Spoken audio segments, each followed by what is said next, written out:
Good evening, ladies and gentlemen. Welcome to the Rogue Wave podcast, the frequency for all things pop culture and the disruptors behind it, presented by Rogue Matter.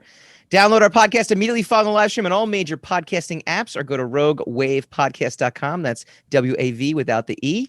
To subscribe on Apple Podcasts, talking comics, movies, TV, and pop culture every Wednesday night, 8 p.m. Eastern on Facebook.com/Rogue Matter Podcast. Join the movement. Go Rogue.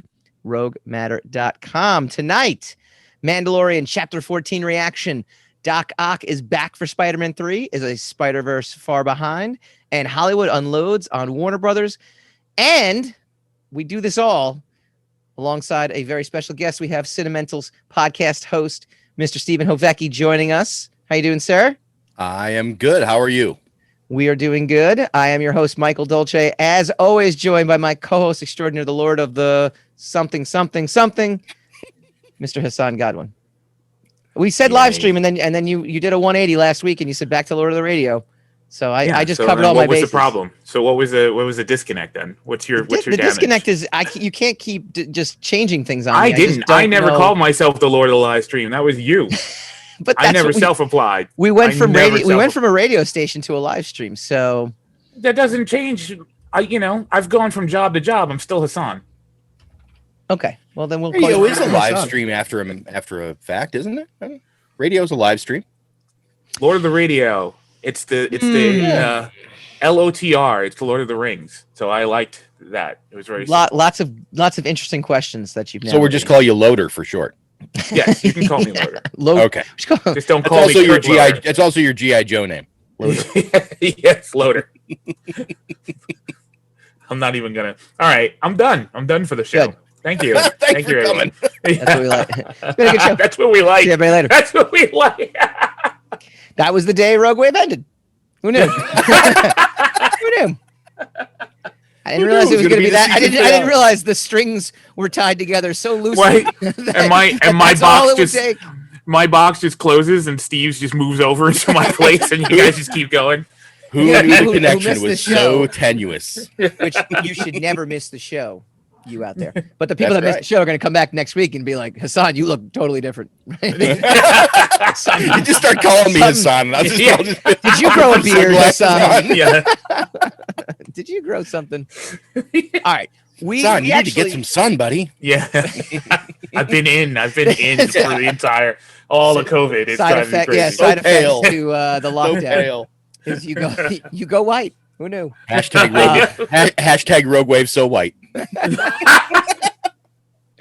So we actually have a lot to talk about, which is exciting because we normally don't because it's COVID and we usually make up a lot of stuff. Why do you always admit this? Because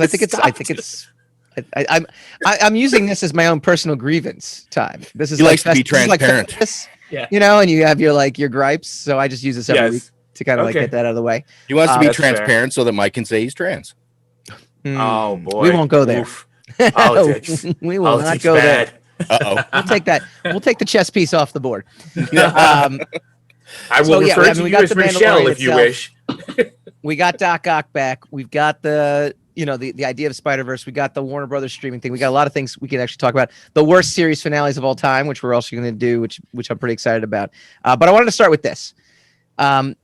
Based off of Mandalorian Chapter 14, the tragedy, all these people went online. I don't know if it's all these people, but people, comicbook.com did a whole article on it, and they raised the question, should Disney give Jon Favreau and Dave Filoni the keys to the Star Wars kingdom? Like, essentially, people are going bonkers now over the last, 2 episodes, I think, where, we've really gotten some real meat, maybe 3 if you count the Bo-Katan one, to where people are just falling out of their chairs, going nuts for everything that's happening in Mandalorian. And they're just saying, look, let's just make it official. And Jon Favreau and Dave Filoni should just be the Kevin Feige's of the Star Wars universe going forward.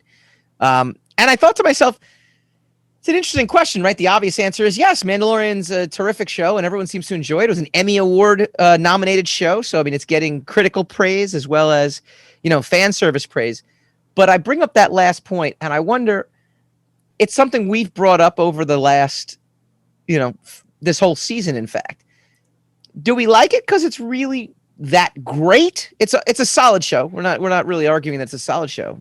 Do we love it because it's that great, or do we just love it because as Star Wars fans, it's just better than what we got in the movies? What's the question? The question is, do we love it though? Right? Is it actually great? Yeah, but I mean, okay, yeah, I get it. But Or do we love it just because it's better than what we got in the sequels? There's two different questions now. Is it great, and do we love it? Those are two separate questions. Like the first question to be answered is, do we love it? Right? Wouldn't you? Yeah.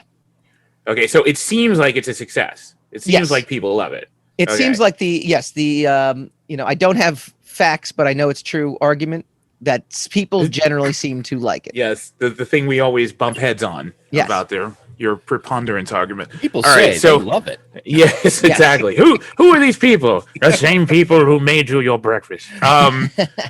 So now the question is why, right? Then the next question you would want to ask is why you think they love it.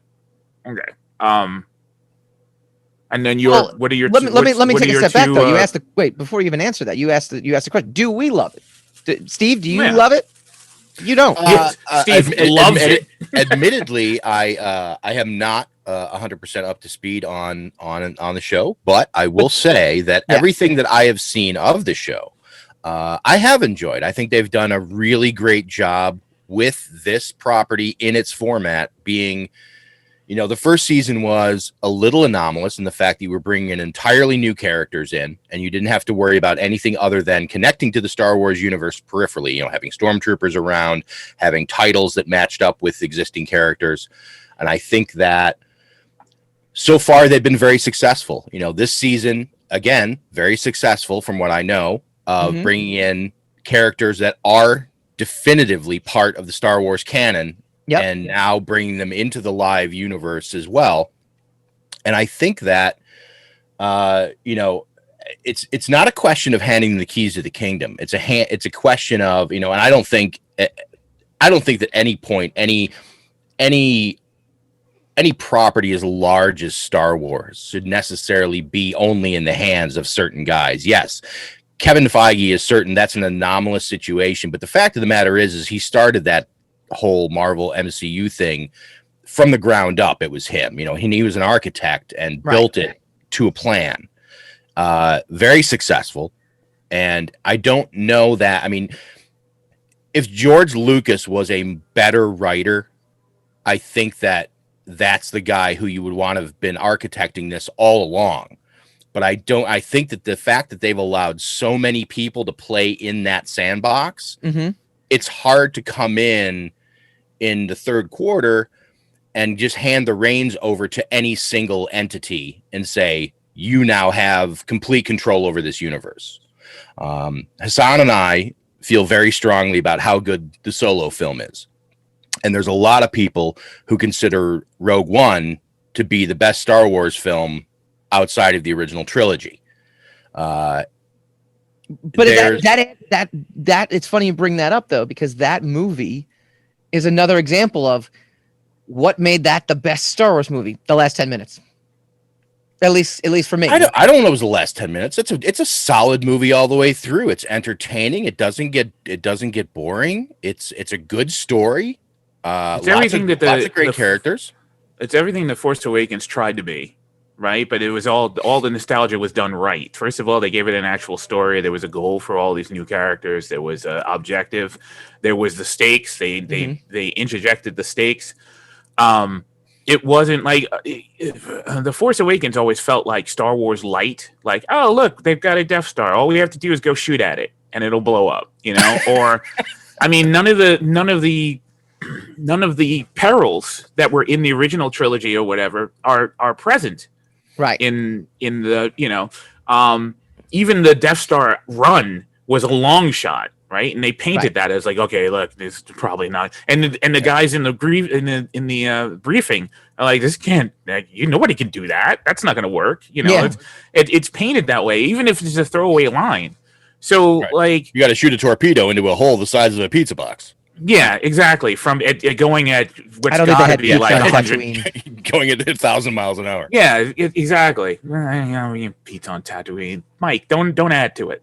So anyway, there's I'm very valid with what I just said. there are stakes. I know. You stand by most of lunacy that you talk about. There are stakes in Rogue One. Like, okay, we got to get these plans to everybody else. That's done, right? Yeah. And so then everything is this plan's not going to be simple, not going to be as easy as we think, and then the perils stack and stack and stack and stack. That's a simple way. That's a simple story device. Right. That the entire sequels just decided not to employ. They just didn't do it. Except, okay, maybe in the Last Jedi, it's like, oh, the fleet's running out of fuel in 6 hours, even though it's been 3 days while Rey has been on Octo and 2 days since Finn and Rose have been on Canto Bight. But we only have 6 hours or 16 hours or something like that. We didn't know that.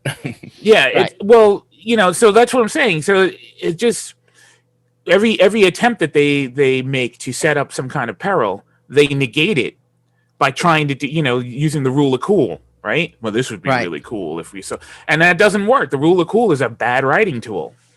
So, whereas I do somewhat agree with Steve on the fact that no one person should be handling the entire this broad universe. Mm-hmm. There should be at least one person or a small committee in charge of the continuity. I agree. of the lore, because nobody can seem to agree what the Force is, how strong anyone is with the Force. What it takes to learn the Force, what is the training? What is Jedi training? It feels like it's almost a lazy question too, right? Because not the question itself, but the response to the question. You could imagine executives sitting in a room like Kathleen Kennedy being like, "It doesn't matter," but meanwhile, like, this is a hardcore fan base that sits there and is like, well, you know what's so funny about that? It matters. Well, what was so funny about that is from the beginning, Lucasfilm was dead set on maintaining this timeline and canon for every single book, for every single comic series, for every single project that came along, video games, everything that happened. They were dead set on keeping it on a logical timeline through history and maintaining this, to sort of build that canon. And for them to come back now and just kind of like arbitrarily throw stuff at us and say, well, it just seems so out of character for them, for someone who's been so controlling of that IP for so long. Well, I mean, once you sell the keys to the kingdom, I mean, that's it. Your story shouldn't have questions that spring up retroactively, right? Right. So if, like, you can put your hand to someone's wound and heal it, then why is Qui-Gon Jinn dead? Why is there's certain things that are like, well, why and then it's like, oh, well, Obi-Wan didn't know that technique. Okay, so then how does Rey know it? And why is Darth Maul a spider? I don't get that. Well, that was in the cartoons. Yeah, I know. But the cartoons are canon. That's what I mean. That's why your lore is suffering, Mr. Dolce. Because Hassan, we're even starting with the most basic question, though, right? The most basic question. What's the most? If at the end of the last film, everyone's going this way, how come everyone's now going this way? Starting, at the beginning of the next film, everyone get back to me. I want to report back. Everyone retreat, and then start of the next film. We've got them. What? Yeah, I missed that. Like, even just basic continuity of what happened at the end of the last film, Force Awakens, to what happened at the beginning of Last Jedi, would be really helpful to have a key voice, overseeing it. Yeah.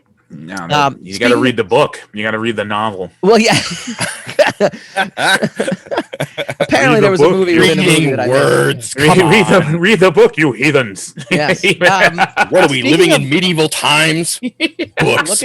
Look at you. Speaking of reading a book, there's a new book coming out, Star Wars Nicely Archives, that provides new details about George Lucas's original plan for the Star Wars. I have that trilogy. on my queue. Yeah. So what? Expensive though. It's an expensive book. It's pricey. Yeah. Well, it's brand new hardcover. You'll be able to get it. $100. That's pricey for a book. Oh, yeah. It is.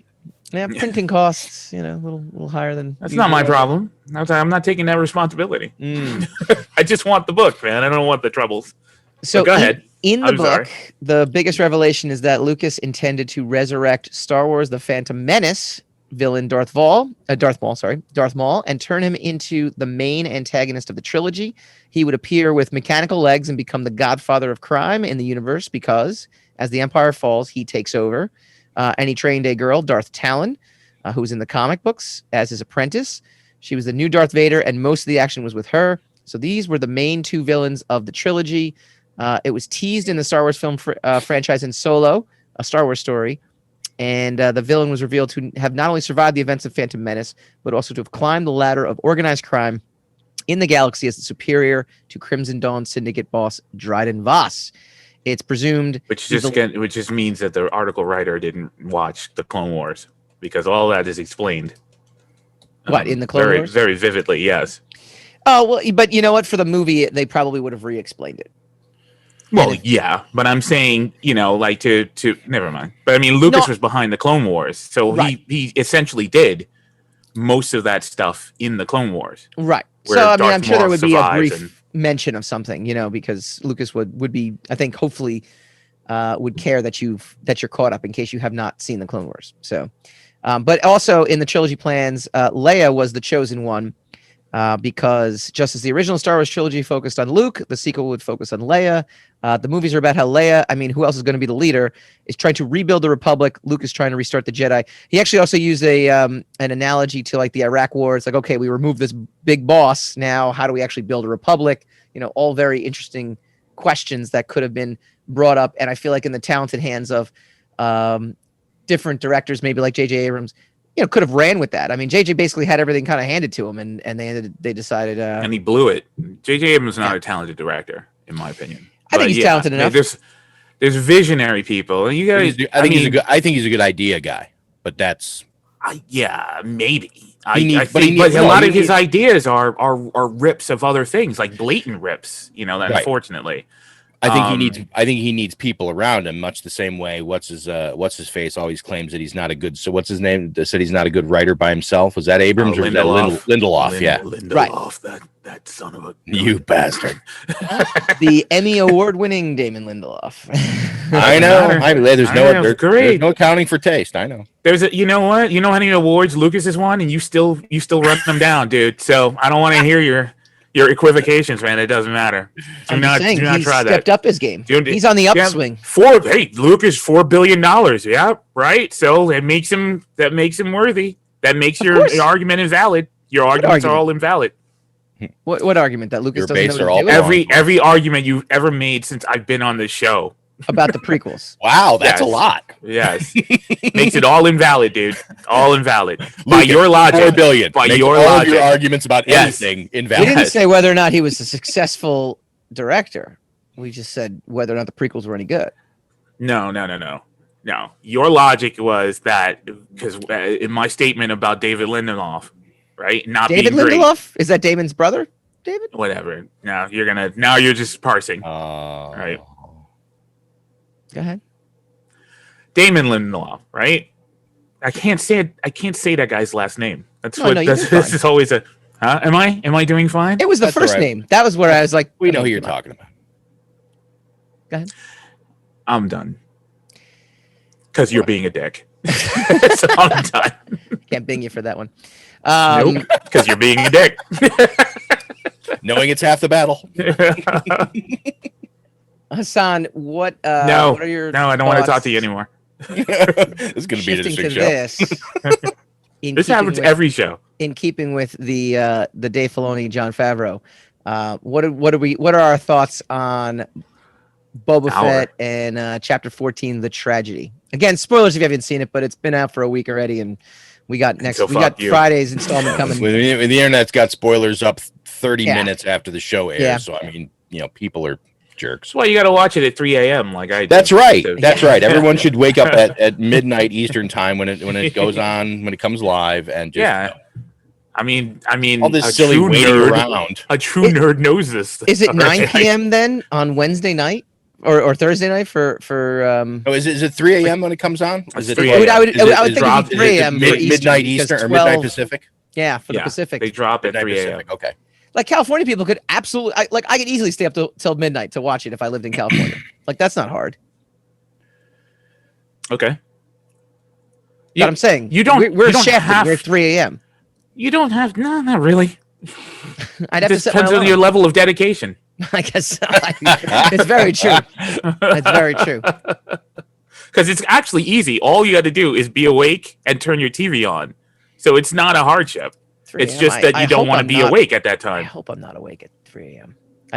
Fine. This is older self. Me. I was awake at 3 a.m. last night. I mean, this is older self. Always this is awake at older 3 self a.m. me saying this though, because like younger, like 20s Mike, or even like early 30s Mike would be like, I'd still be at the bar. Come right home.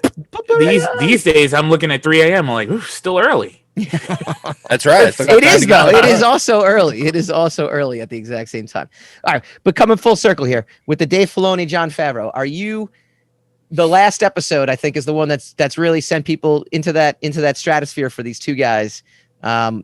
What was your take on the episode? What was your reaction to this episode? I thought it was a good episode. You know, I thought it was going to be another filler episode, and it turned out to be more eventful than I thought it would be. So that's good. It's another really short one, so that's infuriating. Well, I actually like that. Easy to get through. But we're talking about me right now. So anyway, is true. This is true.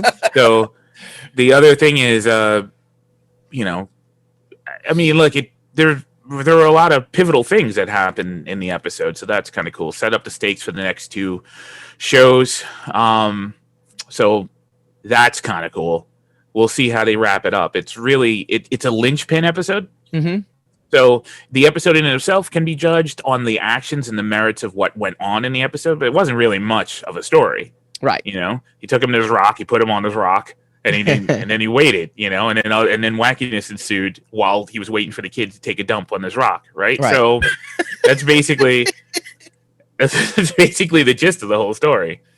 There's not really much to comment on except for some of the superficial things that I have seen people complain about, which are about the episode, because we're all about superficial here. So Boba Fett needed to go on the keto diet. You know, he and looked a little big. Yeah, no, it's harder to it's harder to lose. It's easier to gain weight and harder to lose weight when you get up there in age.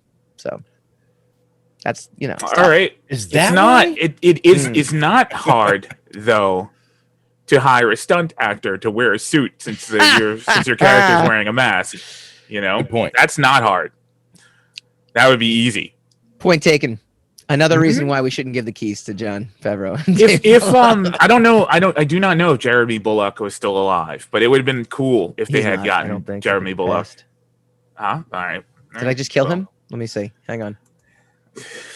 Yeah, we could have checked. I do like the stunt director of the week. Oh no, he's aspect of that. I like the idea that a lot of the very talented directors are getting their chance to to put the Star Wars universe on their resumes by doing these episodes of the show. I understand there's a loss a little bit in visual continuity, but I think so far that really hasn't shown itself to be a problem yet in having a different sort of very auteur style directors coming in each week to do an episode hasn't been a detraction. So it's the essence of Star Wars, technically. If you look at the original, no, I agree. I agree. So yeah, and it's and because they have because the story is they kept the story simplistic, and they do seem to have a tight continuity, at least with the mythology of the Mandalorians versus the overbroad mythology of the Jedi. They've managed to keep a nice through line so that even if you do have a visually different director from week to week, it's still the same. It's still you still know you're watching the same show. Right. Jeremy Bullock is still alive, by the way. He's 75 years old. I was going to cut in. He's still alive, but Jason Wingreen, who is the actor who provided the voice for Boba Fett in the original, but we don't need him. We need the physicality of the look of Boba Fett, and then we can have Tamura's head. Yes, and then we could have Tamura's voice which is a continuity change. and that's fine. That's kind of what they do because the guy in the Mandalorian suit is not Pedro Pascal 90% of the time.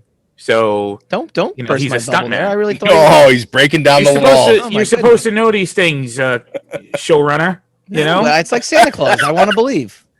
There you go. We want to believe Pedro Pascal's under that helmet all the time. You know what I was thinking when I watched this episode, though. I'm curious to know. I'm curious to know what you mentioned, like the through line, and in the past we've actually been kind of a little critical of the show in the sense that not necessarily of the show, but it's a week to week format. So we've been critical of the critics essentially kind of bashing that, and it was made. Season 1 was made for a Monster of the Week kind of episodic, traditional television show. This season, I feel like I'm very curious how it will feel watching it all in succession, because the only thing that I thought was a little strange was we have not heard or seen anything from Moff Gideon, since the beginning of the season, and then all of a sudden, since last season, sorry. And then all of a sudden, he's just already like hot on the trail. And Agent May kind of comes out and is like, "Oh, the bounty tripled on that little guy." And it's like, I guess so, because they mentioned it last episode, but it was one of those things where it wasn't really brought out to prominence early on in the season. It almost felt like Mandalorian should have known better that he's still kind of wanted and still on the run. They only mentioned. It never seems like a legitimate threat until this episode when all of a sudden, boom, there's the spaceship, and there, and there's, the Mimban in 2 episodes ago put a tracker on the ship, which is why they know exactly where he would be. No, I get that. Boba Fett's been tracking him since the beginning of the season, right. So, but that's my point, though. This is the first time where Mandalorian, I feel like, finally is like, oh crap, I guess I should have been more careful. In a sense where, in season 1, there's always this element of people are after the child. He knows it, and he's much more cautious. I think he's been a little more reckless this season. But again, I want to know. I would love to see it in succession. Steve, what were you going to say? I have a quick question, and I'm sure that I've heard this somewhere already. Where in the timeline of the films does the Mandalorian take place, or are we supposed to know What's that? It 5 years later? 5 years after Return of the Jedi. Yeah. After Return of the Jedi. So this is before any of the sequels. Yes. Interesting. Okay. The fans' hopes is that it somehow ties into the sequels so that the sequels actually make sense. Not all fans. I don't Not see all how fans. they, I don't see how they could. I would have see the hard time them coming back and delivering anything that would make the sequels make sense. I shouldn't say make sense. I should say make them a better thing than they are. Yeah. Also, that's kind of a ridiculous parameter to put on the show to try to make 3 movies. The movie's responsibility to themselves were to make sense.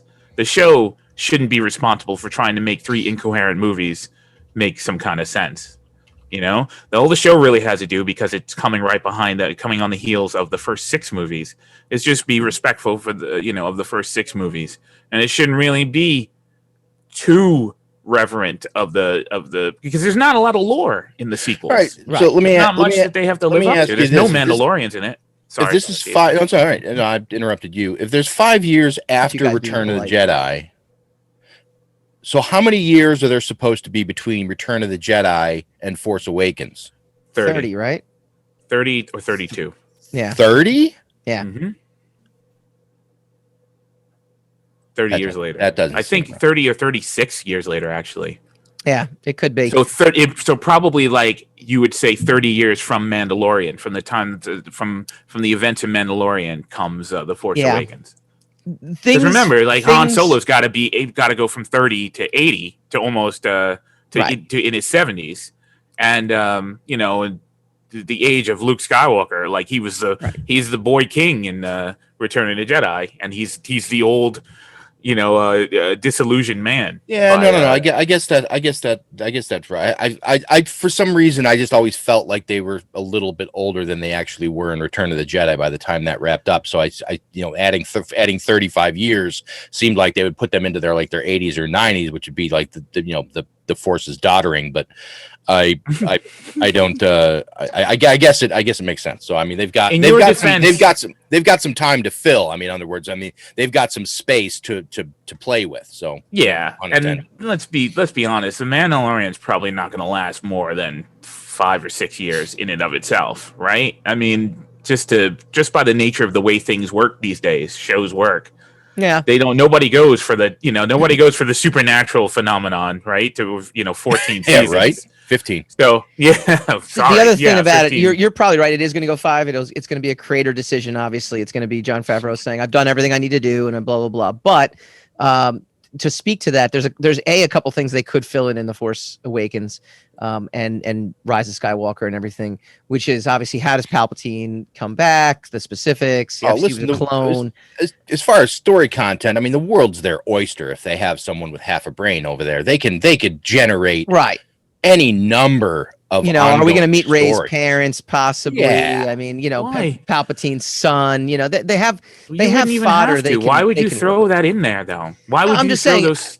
Again, these are just examples. Fan of service. Things, not fan service. I actually, well, maybe it is maybe it's fan service or fan disservice. The way depending on your opinion of the sequels. But I'm just saying, in terms of bridging the gap to the sequels, they do have things and elements they can do, and they've done a nice job of bridging the gap of the Clone Wars to this, right? I mean, by bringing back characters, even having Rosario Dawson kind of last week mention, where's Admiral, whatever. I'm a geek, so I don't. Yeah, so there's. No, you're not a geek, dude. You think you are, but that's. Okay. I like the movies. You're a game show host, dude. That's that's your position. And a darn good one. My mom still asks me, when are we doing Jeopardy again? She's like, when's Jeopardy coming back? All right. That's your ambition. I know. But Thrawn is from the expanded universe. He's from the books, so they're actually bringing some of the Legends canon into, but they've also brought him into Rebels, which is another thing. So it's a thing. It is. What do you guys think? What was your take? Did we enjoy Boba Fett? Did we enjoy everything the Mandalorian is? Should we give them the keys to the kingdom? Let us know in the Facebook feed. We will attack you, and agree with you. Hey, wait, and I apologize because we're more than happy to tell you why you're wrong. I personally am not body shaming Boba Fett. I'm just saying that was a comment. I'm in no position. Yeah, me neither. I don't want to leave that as a dangling, comment on my part. Yeah, I was gonna say participle, but then Hassan would have yelled at me. Yeah, I decided not to. Never mind. I'm done. All right. I'm done. When we come back, not okay. Rogue Rage. Welcome to Button Stash, the show about the best mustaches in gaming. Casey, it's Button Smash. It's the new gaming podcast from the Rogue Matter Network. I don't know where you got mustaches from. Well, I'm not shaving. But we will talk about gaming news, reviews, inside scoops, and retrospectives. Join us live on twitch.tv/WeAreRogueMatter on Thursday nights, 9 p.m. Eastern, or download our episodes wherever you listen to your podcast. But please, Casey, shave.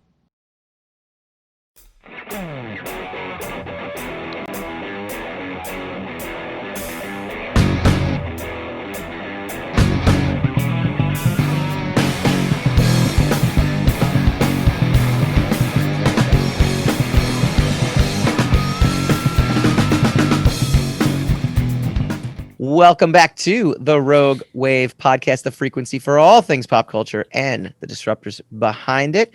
Catch Button Smash every Thursday night, live streaming on twitch.tv/WeAreRogueMatter. They talk all video game stuff. They were on an episode a couple weeks ago from us. Really great guys, really awesome stuff. RogueMatter.com for all information. All right. Hey, how long have those guys been doing that show? They were previously Bad Coyote Funky, and they've been brought over to the Rogue Matter podcast network. So now, they've been doing that for a good 3+ years, 4, maybe even 5, to be honest with you. They were on. So there's no reason they all shouldn't have better sound setups, because a lot of those guys sounded hinky on their show. Only Casey does to me. Everyone else I thought sounded pretty good. Oh, all right. I think everyone else does. I think he's always a little lower, but it always amazes me when you have guys come on the show and they're using like the gamer headset with the with the ring mic coming around the front, and A, it looks stupid, and B, the sound is terrible. And I'm always just like, really? Steve's I mean, an just alpha use guest. just use the mic on your computer, for God's sakes, not you, Hassan. I know you're set up. Steve's an alpha guest. Steve wants to come in and stump any other guest. I've got opinions, and I'm not afraid to share them. No, but what you're doing, you're like you're like the king lion that moves into the nest and just like eats like anything that was like a previous. What's in here? What's in this box? Yeah, I'm gonna eat this. This is gonna taste good. Spit it out. This was terrible. Oh, was your name written on the outside of this? I didn't see it. Were these Well, your Cheerios? That kind of rage segues very nicely into we do this every week. The Rogue Rage, all the rage in the pop culture world. Alfred Molina back as Doc Ock for Spider-Man 3. He is putting the metal arms back on to reprise his role as the villainous Dr. Octopus, sources tell The Hollywood Reporter. Molina turned in a fan-favorite performance in Sam Raimi's 2004 sequel as a brilliant scientist, Otto Octavius, who turned into the eight-limbed villain who pushed Tobey Maguire's Spider-Man to the limits. His involvement in the upcoming Spider-Man movie was first rumored late last month when GWW reported the actor had been spotted on set. Tom Holland stars in the film, which Sony had dated for December 17, 2021, and which has Spider-Man Homecoming and Spider-Man Far From Home director John Watts back at the helm. Benedict Cumberbatch will also appear as Doctor Strange, and the mainstays Zendaya, Marissa Tomei, Jacob Batalon, and Tony Revolori also returning. Jamie Foxx, as we know, is rumored to come back, even though Sony hasn't confirmed it, but Jamie Foxx did. And we've got Andrew Garfield and Tobey Maguire also supposedly making cameos. Hassan, how excited were you to hear that we are going to get the Sam Raimi version of Dr. Octopus back into the Marvel Universe? As Spider-Man 2 is your favorite. How excited do I look? As Spider-Man 2 is your favorite comic book movie of all time, with good reason, too. It's a great movie. Don't tell it to Steve. Really, Steve? No? You're just poo-pooing on Spider-Man 2. Huh? I will say this. I am of the very small, very tiny majority of people who do not like Spider-Man 2. I think it is. Did you like any of the Sam Raimi Spider-Man movies? I did. I like them. I like them as a whole. I like the trilogy. I like what he did with the universe. I just don't see the outstanding merit of Spider-Man 2 that other people do.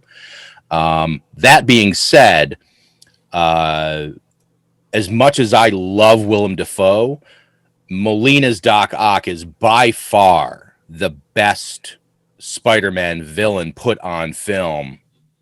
I would argue in any Spider-Man film. It's roughly the same argument I have about The Dark Knight, whereas I don't like the Dark Knight film, but I really love Heath Ledger. So like that's Steve's position on Spider-Man 2. That's spot on. I think it's a valid enough point of view that you can go with that, because the movie itself I think is great, and I think, but I could see what makes it great is Doc Ock's villain. It's one of very few comic book movies in general, I feel, where the villain actually matches seeing the hero on screen. A lot of times the villain just turns out to be an afterthought, and in Spider-Man 2 it's the mainstay. I mean, like, the original lure for me of Spider-Man was seeing Spider-Man shooting webs throughout the city, and Green Goblin was he was okay. He's Norman Osborn, which is an iconic Spider-Man villain, but it was okay. James Franco is okay. Like the actual execution of the villain in the original Spider-Man film and the execution of the villain in a lot of comic book adapted movies always seems to be the afterthought. Doc Ock seemed to be at the forefront and made for an actual challenge to our hero. And I actually feel like I was going to say, I actually feel that Alfred Molina now at 67 is actually closer to the age that Dr. Octopus should have been in that original film, not the younger man or the 40-something that Alfred Molina was at the time. I think it was still fitting at the time, but I think he actually will make arguably a more interesting character this time around, depending on how they use him. They're CGIing his younger body in the. Oh God. Uh-huh. I have no idea. I actually, it's interesting. I think it's interesting that he's going to be in it, but until I see how he's in it, it's not going to be. I'm not. Are we gonna get basically excited we're about just it. doing an Into the Spider-Verse live action, right? Maybe. I mean, who knows exactly how that's going to work, you know? But it's. Yeah. Sorry. Go ahead. It's. I mean, look.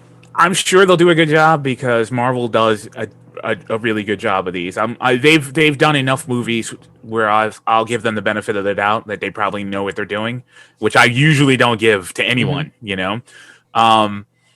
But until I see how it's all going to work out, but I mean, he could be there for 5 seconds, you know. He could just be a walkthrough. Yep. You know. So I mean, why get? I'm not saying that this segment I posted that on Facebook. Go ahead. I'm not saying that this segment is useless or this thread of discussion is useless. I'm not saying that at all. But I'm just saying I'm not going to get excited about it until I know that he is a significant part of the story. Right. It's cool. I think it's cool, but that's about as far as I go with it. Posted that on Facebook, and Dennis Calero, friend of the show, wrote in. He said it would cost too much money, essentially. His comment was a lot shorter and sweeter than what I'm about to say, but essentially it would cost too much money to have these guys in for more than just a cameo.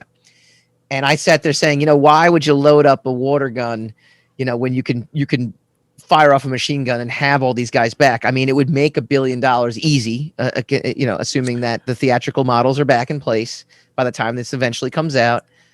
And to that, I bring you back to The Force Awakens, where Mark Hamill's name is on the marquee, and yet, where is he in that film? So, you know, like and that got a lot of people excited. Now, the movie was decent enough that it overpowered most people's disappointment that Luke was basically stood with his back turned for the last 2 minutes of the film, right? Yeah. And then turned around ever so slightly, and then they faded to black on it. But I mean, listen, without actually knowing what the plan is for the film, knowing that Doctor Strange is going to be involved, and we know that they're doing this multiverse of madness concept going into phase 5 or 4 or whatever it is. And I have a feeling that it's going to be a series of essentially screenshots or like jumps through a time stream of Doctor Strange showing all these other various multiverses of Spider-Man. I have a feeling we'll probably get those cameos with those other actors, because I think what's going to be is either going to be him showing Tom Holland's Spider-Man this other universe of Spider-Men and villains and whatnot. And I think that like, and to Dennis's point, we're going to get these, you know, these will almost like cameo shots of like, or some very short sequences with those characters, but it's going to be an example of the whole multiverse effect. You know, they're just lucky enough in Spider-Man's case that so much has been done that they can flash to a true multiverse involving all these different actors and all these different bad guys and stuff over the years. I'll actually throw something out at you, though, a way they could do this, and it's not going to cost them an arm and a leg.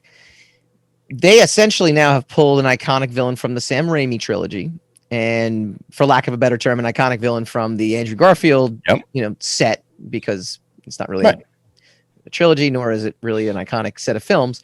And honestly, maybe Willem Dafoe was busy. Maybe. And now what they're able to do now is have Tom Holland appear in iconic moments from these two films now, if he's indeed shooting through this multiverse. And you can have Tobey Maguire and Andrew Garfield do a reshoot for maybe specific parts of it. Maybe specific parts of those iconic scenes are going to be a little bit different because Tom Holland is now there, and because you have the actors on board.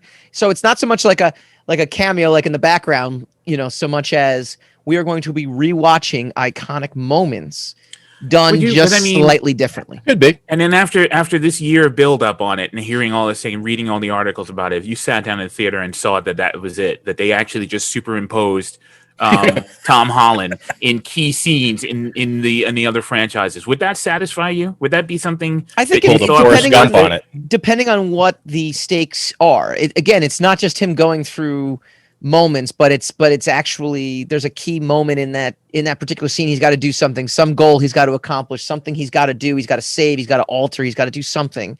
Like Forrest Gump. If it works, if it works within the confines of why he's in these scenes, then absolutely, because now all of a sudden, he might defeat Doc Ock and Tobey Maguire might save Mary Jane, and then he might have a conversation with him. And it's technically only a cameo, but it's something where there's a value there, and you're like, okay, this was kind of cool, or things get altered slightly. And because they have the actors signed on to do the reshoots, they can make it work better than just that scene in The Simpsons when he superimposes, Fallout Boy in the different shots. Using modern technology, we can put Milhouse in any of these shots. You guys aren't Simpsons fans, are you? It's terrible. Nope. And you know that. Terrible. You've known that for years, and you still always bring it up. The live stream universe. It's important. Simpsons did it. The live stream universe is laughing with me. The live stream universe. Right now. Not the radioverse. The live stream multiverse. Because we're not on the radio. All right. Hollywood Your unloads. jokes suck ass, dude. On Warner Brothers' plan. The knives are out for Warner Brothers and its parent company, Warner Media. The surprise decision to release its 2021 theatrical slate on HBO Max and in theaters on the same day is causing angst and anger across Hollywood. Agents, actors, directors, writers, and smaller studios that do business with Warner's remain uncertain with the decision, what it means for the bottom lines or the theatrical experience. Never have this many people been this upset with one entity. The most explosive accusation came from one of Warner's most frequent collaborators, Christopher Nolan, where he said some of our industry's biggest filmmakers and most important movie stars went to bed the night before thinking they were working for the greatest movie studio and woke up to find they were working for the worst streaming service. I like the shade that he threw at it. That's nonsense. I like the shade that he threw there. Yeah, that's of course harsh. you would That's because harsh wording. because it's a crap joke. So that you feel a kinship to it. Yeah, of course. Yeah, I get you. I get you. But it's a bad first of all, the worst streaming service. I went to bed thinking. I mean, that's just stupid.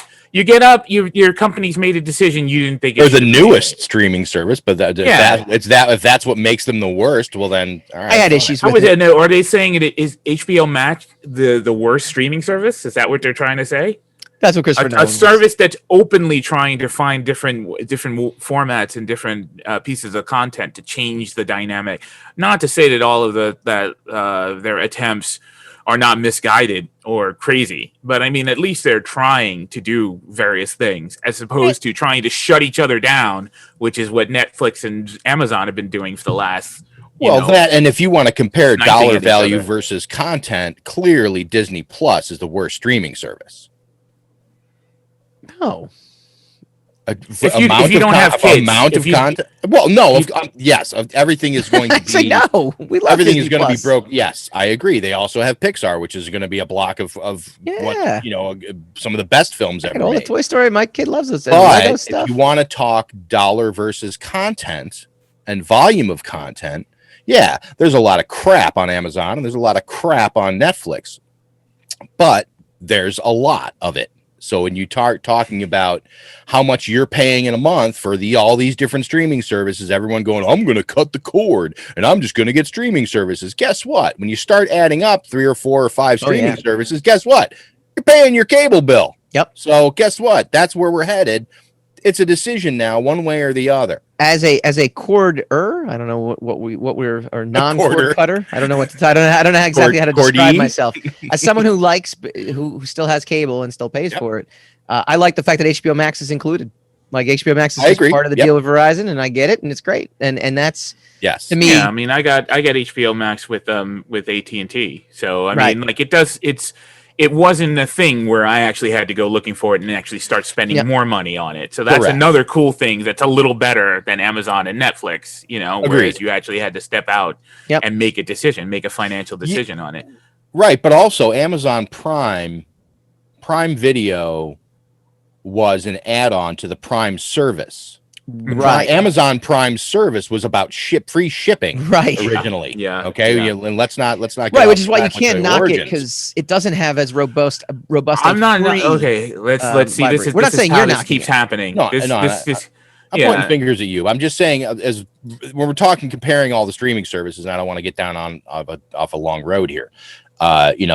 Prime was originated as a way to save money on shipping, buying your life through Amazon. Right. You pay your $99 a year or $49 a year, whatever it was, and you pay it, and you get 2-day shipping free on everything you buy. Right. So and then along came Prime Video, and it's like, well, if you're a Prime member, you get access to Prime Jump Video. to this, Right. yeah. And, Right. it's a little kicker. And let's be honest, in general, right? all those two services have been doing is trying to trying to take a bite out of each other. My point was just HBO Max is just trying to do something different. It's not trying to bite into anybody else's profit margin. It's just trying to it's just trying to build content. It's HBO Go Plus. Yeah, Yes. exactly. Right. It's them. They created a streaming service for their network that they already had in existence. And now they've gone the route of, well, now we're going to start creating more original content like all the other streamers, because that's really where the money is, for as far as they're concerned, is just getting people to pay that monthly Warner bill. Brothers is the parent company of HBO, and so they essentially went. This is a model that was born of online gaming, and that's where all this comes from. This all comes from massive multiplayer online role playing. The MMORGs. Pay $12 a month, and you play all you want. And let's be honest. That is in many ways the future of all industries. Is the game model. So absolutely. I mean, and people who are not looking at it at that and the benefits of it, and also the process of developing content on that level is going to be is just going to find themselves behind the curve in no time, in maybe 5 years. And let's be honest, the worst streaming service is Hulu. Like, clearly, because it just has nothing. All right, if you want to, there's nothing. It's like going to the gym. It's like I would argue if I just tried to say, and I would argue if you're a TV guy, it's not. If you're a TV show guy, because they have the largest archive of old TV shows. It's like Hulu is free if you don't mind commercials. So that can't be bad. I don't know how I'm paying, and it's like the gym membership. It just keeps showing up on the bill every month, and I'm like, I really got to cancel this, and I just never do.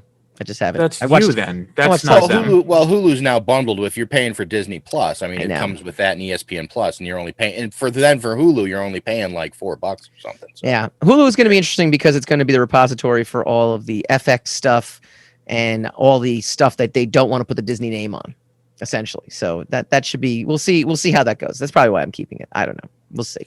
What do you guys think? Good move, bad move? Streaming service. Quite frankly, actually, before we even go to break, I love the fact that it's coming there because it's going to save me a whole bunch of money next year in terms of going to the theater. I don't think it's going to be the death of theaters, though. I think we're going to be. I think the pandemic is the death of theaters in the short term. If the theater industry, there's no death of theaters, right? If you'll see a reduction in the amount of theaters, right? If it can survive the pandemic, not anything else. I think people are going to be dying to go out and watch movies out somewhere or do something as a way to just get out of their house. I think it's getting, especially if you're on the East Coast and or Midwest where there's winters, dying to do something. I would love to bring my kids to see the next big movie. Like no question about it. So I'm dying just to go eat in a restaurant. Yeah. Yes, I know. So yeah, you could do with that. This is Hassan's best life right now. This is No, it's not. No, no, it's not. I know. I'm only joking. Hassan, no. What was that when the pandemic first happened and all the gamers? There was a meme. It's like I've been preparing for this my entire life. Yeah, that's right. All right. Well, what do you think? Is this the death of theaters? Is this the end? Is this the worst streaming service? Is Hulu the worst streaming service? Yes, it is. A lot of setup for that. Jesus. When we come back, there's a lot of questions there. We'll tell you what the worst of the series finales that ever happened are when we return. It's going to be hard.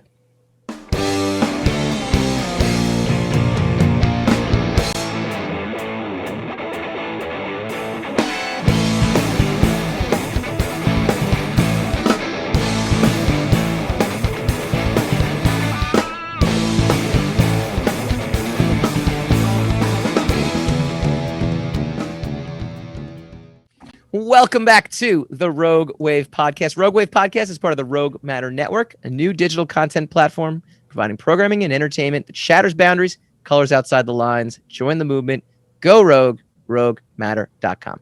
Okay, last week we had Mr. Todd Black on, writer of Tokyo Blade Detectives, which just got funded on Kickstarter. Good for him. Plural.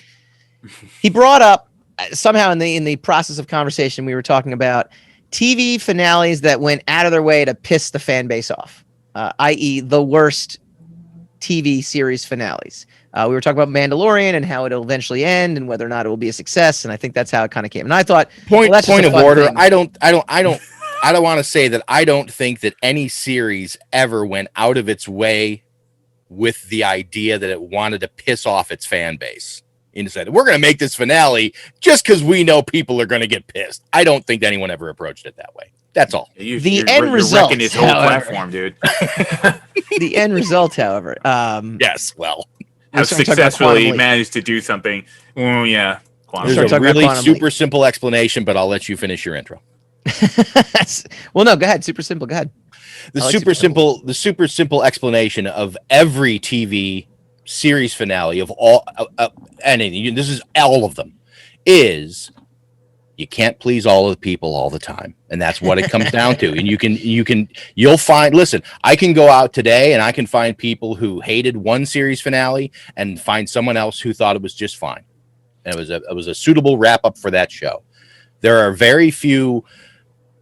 I mean, there are a lot of consensus arguments about, series finales and certain ones that really stand out that yes, there's always going to be a sliding scale in anything like that. But I think that at the end of the day, if you have a really successful TV show with a cast of more than 4 characters, which is going to probably be all of them, I think that it's really difficult to write a finale that ends on a dramatic enough note to really make a solid coda for however many seasons you've been on and satisfy all of the wants of your fan base.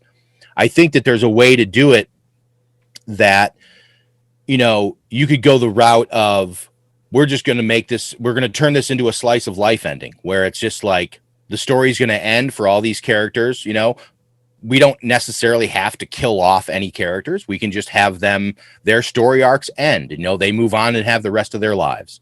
And I think that the idea of doing that, I think for most showrunners is probably way too boring. And they think that, well, we need to deliver a statement or a bang at the end of this to really put a period on the end of this show.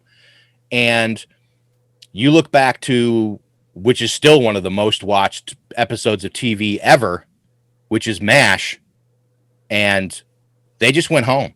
Yeah. Well, I was going to say Cheers is actually a good example also of a show that ended with them just hanging out in the bar. When all was said and done.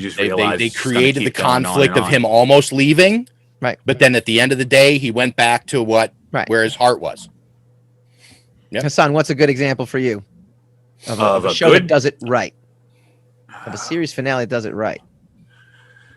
I really enjoyed the season finale or series finale of Boardwalk Empire. I thought that was really well done. Never watched the show. Yeah. Yeah, and it's a mixed bag for a lot of people. But I think if you're into that show, that season finale, you're like, that's the only way the show could have ended. It's you're happy that they went where they were supposed to go with it, as opposed to, thinking about, trying to set it up for,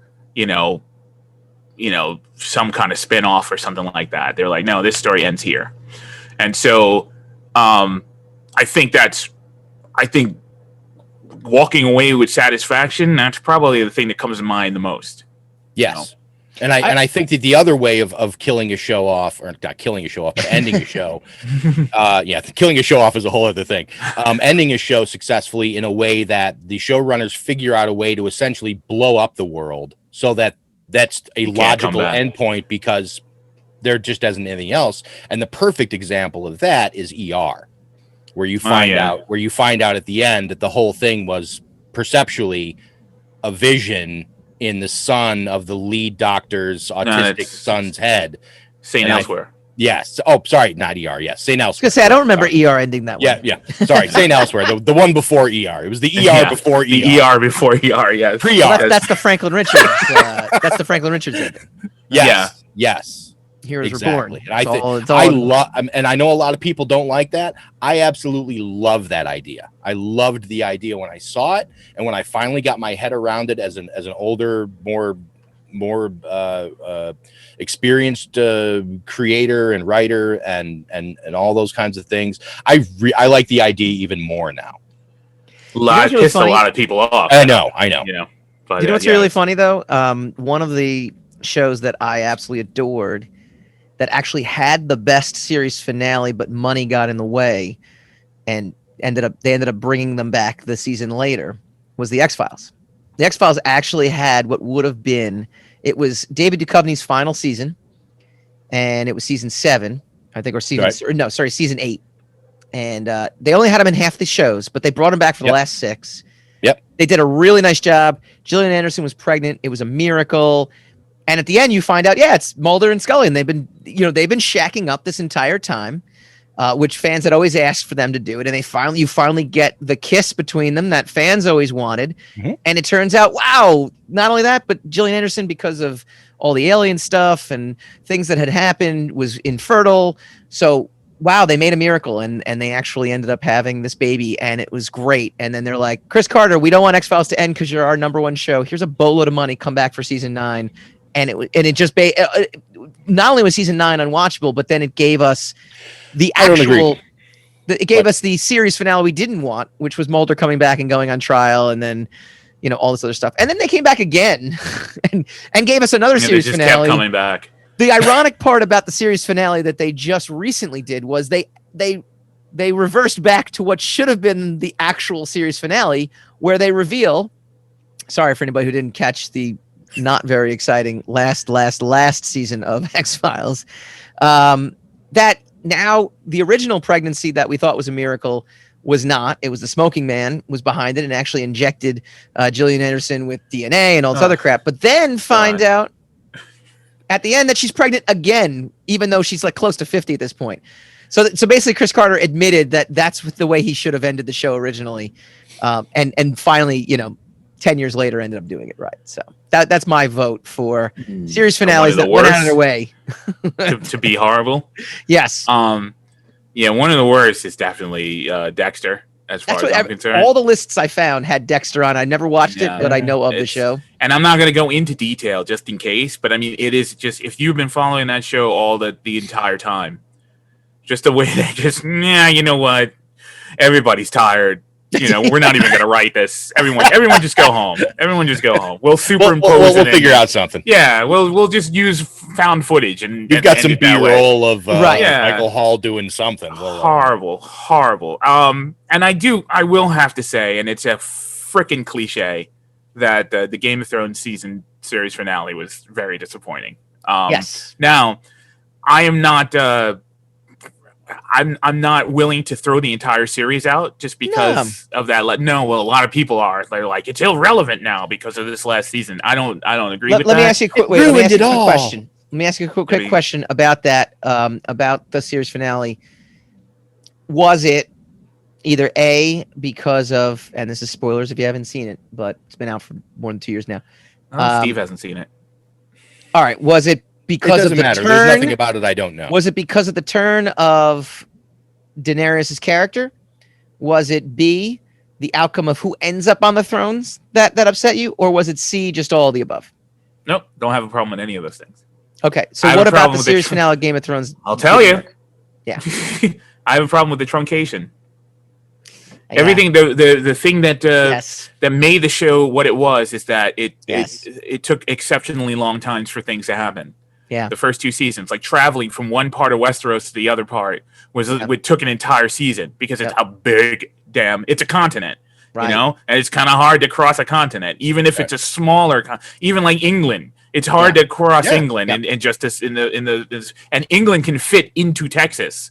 Okay. Right. So that tells you exactly what we're dealing with. So, the last 2 seasons where people were seemingly teleporting from one place to another, And a lot of that is just really bad time management in the space of the creators, because there were ways to get around that. Yeah. They were like, we need this to happen faster than it would. So if you're gonna arrange things, we need so and so to be at this particular place by episode 3, and he is on the other side of the continent in episode 2.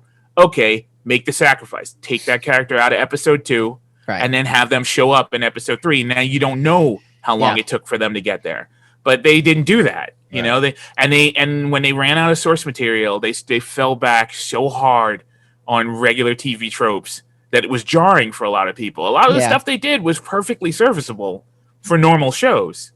But I mean, Game of Thrones was not a normal show. The source material is completely different.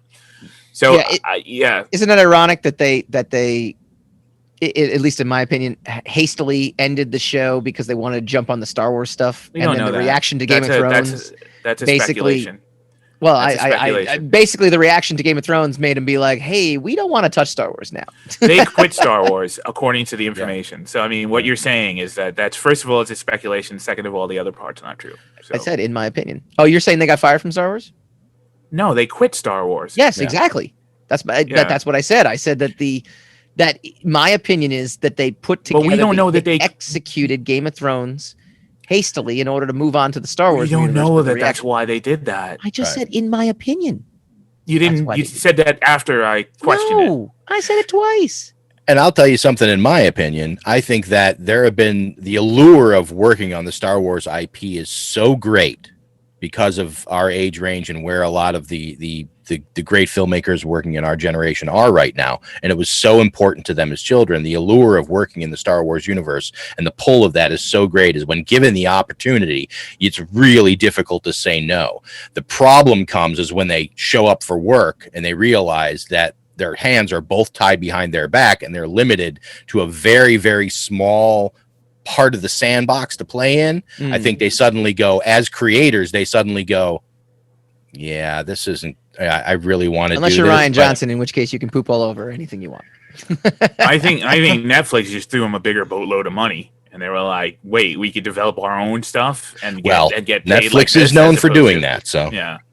But okay, that's fine. I just think that people go into the Star Wars universe hoping that they're going to be able to do what they want to do and getting a chance to really put their fingerprints on it. And I think that they get there and they say, "Well, you can put your fingerprints on this part." Yeah, but it's fun. No, it's I made it as a joke. All that's this the Jar other Jar stuff, Binks part. I don't want. I that made it as a all joke. This other stuff, you're kind of stuck. I made it as a joke, but honestly, I think Ryan Johnson was the only one that was basically given like whatever free reign he wanted to do. Because Colin Trevorrow wanted to do a whole bunch of things, and they fired him. You know, we don't know why he got fired. Ryan Johnson may have just said yes. We don't know. That's what I'm saying. It's just right. All we know is the finished product of everything. The finished product of Game of Thrones was rushed. It felt rushed. Yes. Whether or not it was rushed, it felt rushed. Now, I sympathize with them because I do believe they believed they were going to get source material all the way to the end. And the guy just stopped writing. And, it took 10 years. It's been 10 years since his last book. That's crazy. That's when you're a novelist and that's your only job. It's kind of crazy that you're taking 10 years. No, I'm not down on him. Writing is freaking hard, and he's under a lot of pressure. But you've got to know that if it takes you 10 years to do a book, then that's going to cause the people who are trying to adapt your material. It's going to cause them a lot of problems. Yeah, and they were not up to the task, obviously, of living up to to what they had put down previously. But that doesn't change the fact that they successfully adapted some of the greatest fantasy, material that we've had in our history. So I'm not really willing to take that away from them just because last season was a little too fast. See, which one calls out to you? Which one out of the top of your head do you think is like one of the worst ways to end a TV show? For me? Yeah. You see, I don't know that I have one that I've ever felt bad about, that I got done watching and I was really angry about, because I understand that, like I said, I think it's hard if you've been working on something for 4 or 5 or 8 or 10 or 15, 15 seasons or however many seasons a show is around to suddenly have to figure out a way to end it. I think that it's a very hard position to be in as a creator unless you go into a project knowing where everything is going to end from the beginning. Yeah. And then in your head, all you have to do is get there. Lost was sort of like that.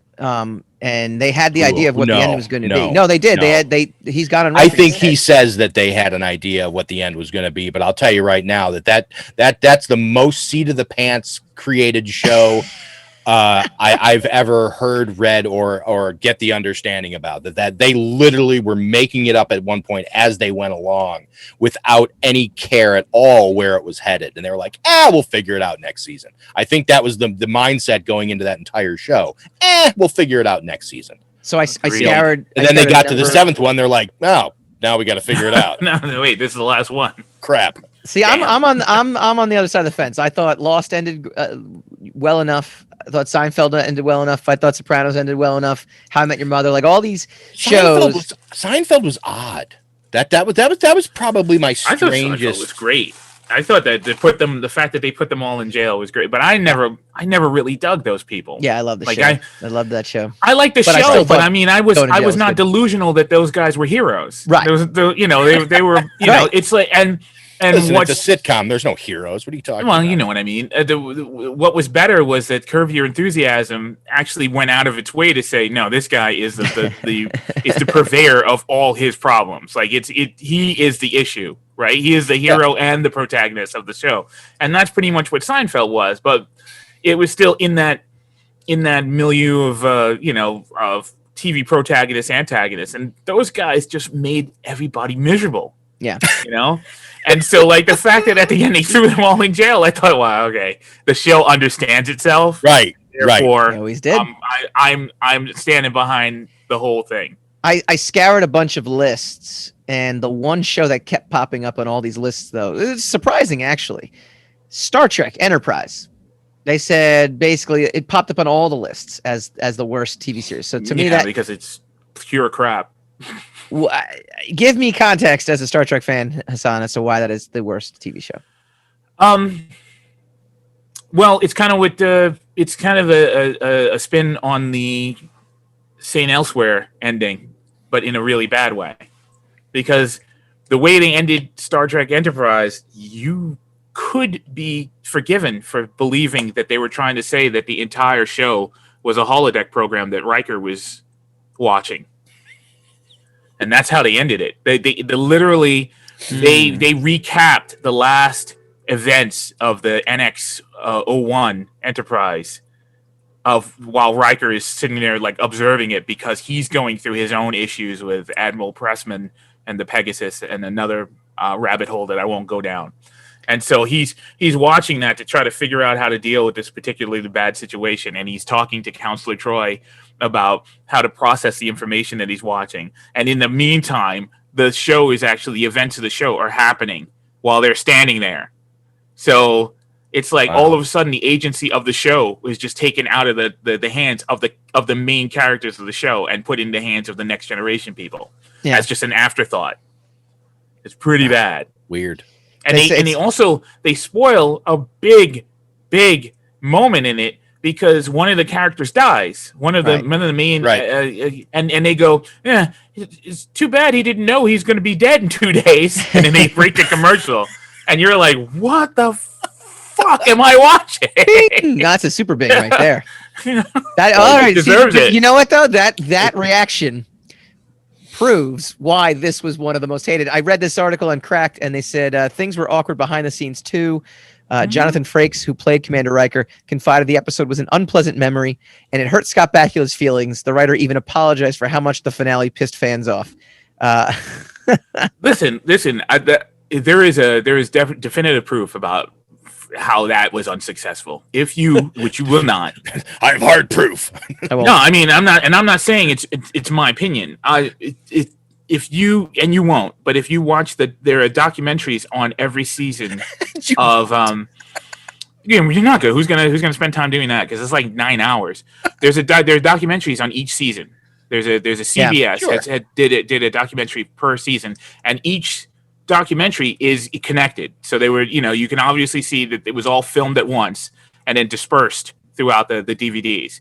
Oh, and the entire documentary is Brandon Braga, who was the showrunner, apologizing for the show, like for 9 hours. Wow. We didn't do this. We should have done that. We should have more done it this way. I'm sorry if the fans feel this way about it. And he's talking about hate mail that he got. He's talking about showrunners that he had to fire. It's just a circus. Wow. And then a lot of the actors basically are talking about, oh, we should have done this. It would have been more interesting if we had done that. It was sold as the right stuff meets Star Trek. And it just, and all of a sudden we had a ship. The ship worked fine. There were no kinks to work out. There were no conflicts. There were no aliens. I mean, it is astonishing, information to digest while watching it. And obviously it's a proof positive. They knew that, what we made here wasn't all that great. So, all right. Well, chime in. Let us know what is the one series finale that angered you guys out there. We always. Oh, as a slight aside, my runner-up to one of the best series finale ever is the series finale to the U.S. version of Being Human, which was great. It was actually not a lot of people know the show, so it doesn't I know really the show. matter. I never watched it. I didn't watch either the UK or the US one. It was an early Sci-Fi Channel original, wasn't it? Yeah, it was. The UK version goes way off the rails. Because they didn't have the pressure of having anyone watch them. So, ouch. It's easy to end a show no one cares about. Good point. And not piss off. We're really going to piss off our 6 fans. Of people. That's like when we mess up on our show. Like no one, it doesn't matter. There's only 6 people. What stood out for you that you liked about it? It just wrapped the story up really nicely. How many seasons of that show were there? 4 seasons, okay. 4 solid seasons, and it just ends on a great note. And it was a vampire, a werewolf, and a ghost living together. Is that what the premise was? Yeah, okay. And it's a surprisingly really solid show. It's one of the best pieces of fantasy material that's ever been. I always forget about that, Joe. It's funny you brought that up. It's a great show. You should check it out. You will not be disappointed. Okay. And Sam Witwer. Ooh, so Sam Witwer. He's the vampire. So that's right. That's right. Pretty good stuff. All right, we'll chime in. I want to thank our guest, Steve Hoveke. Steve, tell everyone about Cinementals and all the other cool stuff you got going on. Cinemental, a podcast, Hassan, the Lord of the live stream below, gets to... that one's much catchier because it's alliteration. Go ahead. That's right. Gets to sit in with myself and another friend of ours, and we have guests on, and we have the guests to pick 2 films for us to watch, and we dive pretty deeply into them and kind of discuss whether or not we like or dislike their choices, and it's fun, and we do it generally it's on a couple releases a week. You can check it out at cinementalpod.com, or you can find it on any of the podcast places that you normally get your podcasts. Very cool. Next week we wrap up Gro-No, Mandalorian, the penultimate chapter. You mean Grogu? No, I said Gro-No because of what happened. See, I was being clever. Oh, Gro-No! I can't believe you're doing like a Mr. Bill thing. Gro-No! You the 2 of you really, really. All right, okay. I think we need a third host on this show. Yeah. No. No. I think the show is a good. Yeah. Do not worry. I will grab my stuff and leave. You might not have a son. It might just be me. We'll see you guys next week.